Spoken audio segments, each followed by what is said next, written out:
As much as I love LeBron and would love to get behind the scenes with AD and to see what Anthony Davis does, but there's got to be the Brooklyn Nets.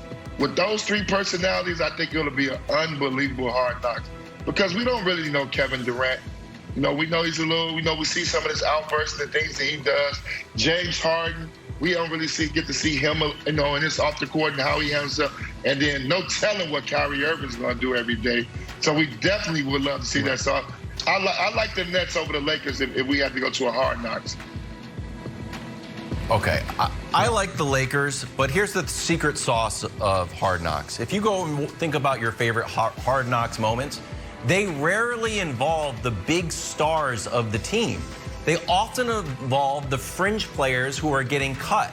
That's very different from how the NBA works. Hard Knocks is not an all-access show, which LeBron is asking for.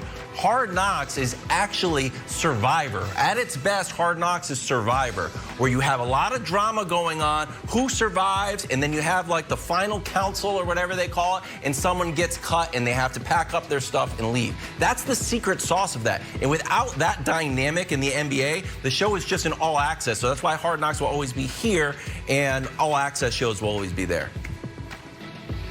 Okay, that really was, I mean, that was a master's level. Okay, yeah. Never mind. You know what? Yeah. Bleep me. Yeah. Don't worry Right. about it. I was about to give Wilds a compliment. Yeah, you got nothing to tell follow Wilds that how up with. fascinating that dissertation was, but never mind. Antoine, thank you so much. We got to move on, talk some 49ers, because that's the video. Like the 30-point guy can be just like Chauncey. All 5 guys will score double figures. Chauncey for Ben. Who says no, Antoine? Not Chauncey for Ben. Well, Don't drink Chauncey for Ben. Sorry, Dame for Ben. John, don't drink the coach for a player. Chauncey for Ben. Kev, I understand what you're saying, but I don't really, if the way the Eastern Conference is right now and the way Philly's constructed, I don't think going to Philly gets him into championship conversation. I know, don't get me wrong, I love a beam, but I still like Milwaukee. They're not better than Portland. You got very competitive teams in the East when you think about Milwaukee, Boston, Atlanta's on the upcoming. It still gets tough in the East. It's not easy anymore. So just picking your team and saying Philly and thinking Dame is going to get you over the hump, I'm not sold on Embiid now. Don't get me wrong. Embiid had an unbelievable year, but it's still the question marks is on Embiid. Can he get you over the hump? And can he be healthy to get you over the hump? So the grass is not always greener elsewhere. You got to make sure you go to the right team. All right, so a couple things, and I hate to do this to Antoine because I love to have him back and I've missed him, and I should have showed this off the air, but Antoine, you have something in your eye. I think it's a Celtic shamrock that you should take out because you're including them amongst the Eastern Conference contenders. Give me a break. But set that aside. I do think that Dame plus Embiid gets you on the very short list. Now, is that enough to be better than a healthy Brooklyn? Maybe not, but a healthy Brooklyn is like a double rainbow. You've heard about it, but have you ever actually seen one in real life? I don't know. And Milwaukee, I think, is the favorite, but we'll see what happens with Milwaukee. But I think if you have Embiid and Dame, you have 2 of the 12 best players in the sport. And if you have 2 of the 12 best players in the sport, you are in the conversation. But I do think this is actually, like, Portland fans feel relieved, while Philly fans gotta feel really bummed. Because the only way that they were going to be able to get demonstrably better was this exact trade. And I don't think Portland does Ben for Dame straight up, but I do think they do Ben and Maxey and a couple picks, or Ben and Maxey and Tybal for Dame. Like, I think Philly has the war chest ready to make that happen.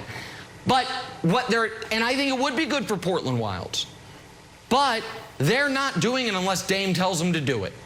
And this, to me, is not necessarily a signal Dame's going to be there all year. This is a signal, though, Dame's going to be there the first game. You can't say this and then have it change before a game is played. I don't think that's in Dame's, history or character. I don't think that's what he's going to do. And so now all of a sudden for Philly, it is really going to be, can we sustain Ben Simmons playing in front of these fans to start the year? Are we willing to deal with all of that while we hold the fort trying to wait for this trade. Because if not, you can make a Ben Simmons trade today. There's a lot of teams that want it. But there is not another superstar available, and Beal's not quite a superstar, but he's a star, but he's not fully available, and Dame evidently is not available. So I think Philly hears this and is super bummed out. I think they are more bummed than Portland fans are relieved. So Philly fans have been nothing but supportive of Ben. He misses his first free throw, they cheer him on. He misses his second free throw, they still cheer him on. He shoots a brick from 3 when he occasionally took one. They would cheer, make or miss. So Philly has been so supportive of Ben. There's a narrative out there that Philly's going to turn heel on Ben. He'll never be able. That's not true. There's no evidence for that. Just because in the 70s Santa Claus got pelted with a battery or a snowball, it's ridiculous. It's ridiculous. But quickly, and here's the thing about Portland. I will go harder at Portland fans. Portland, I know it's easy to be like, hey, Dame's not leaving. Portland fans should be relieved. No, they shouldn't. They shouldn't. Portland fans are being selfish right now.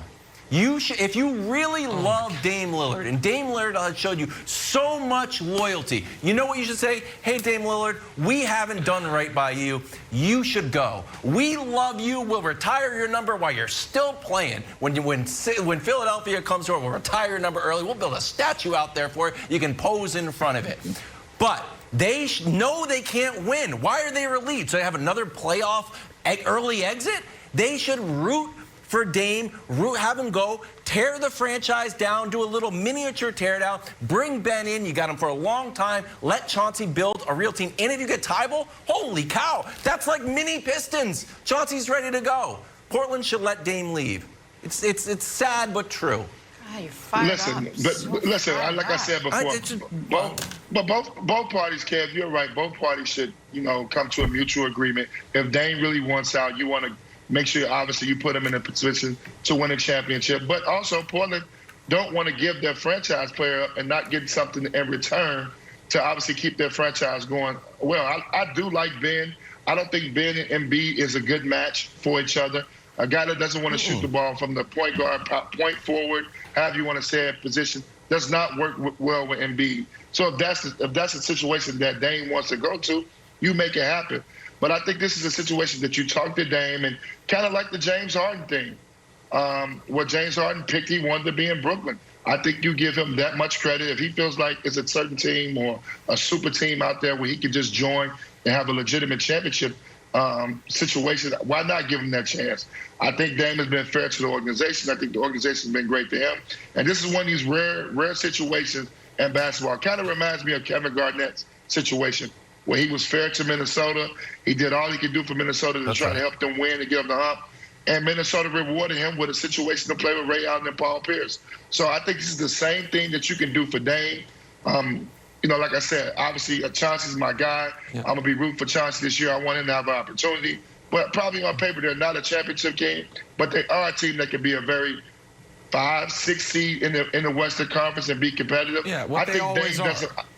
But I don't think Dame wants to get bounced in the first round. He wants to be able to at least get out the first round, get the second round. And I think, that's something that he wants to do. So until Portland can convince him of that, you're going to have this conversation going on all year. And it's such an odd spot because Wildes is right. If you were to remove all emotion and all, by the way, short-term finances for a relatively speaking small market, even though their ownership's as wealthy as any people in the world, the right move for the organization on a 100-yard view is turn the page because your ceiling is the second round of the playoffs. I know they made the conference finals a few years ago. That was an aberration.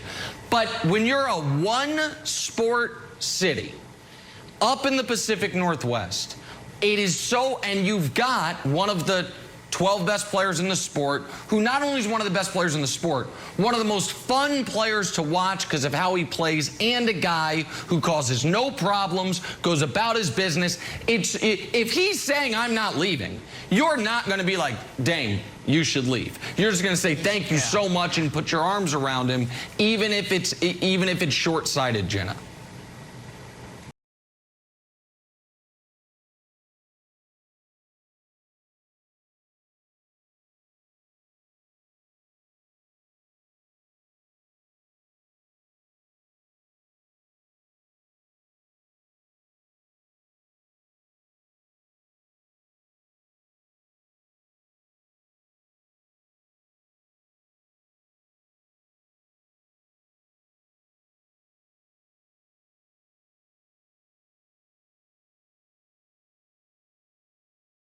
as much as I love LeBron and would love to get behind the scenes with AD and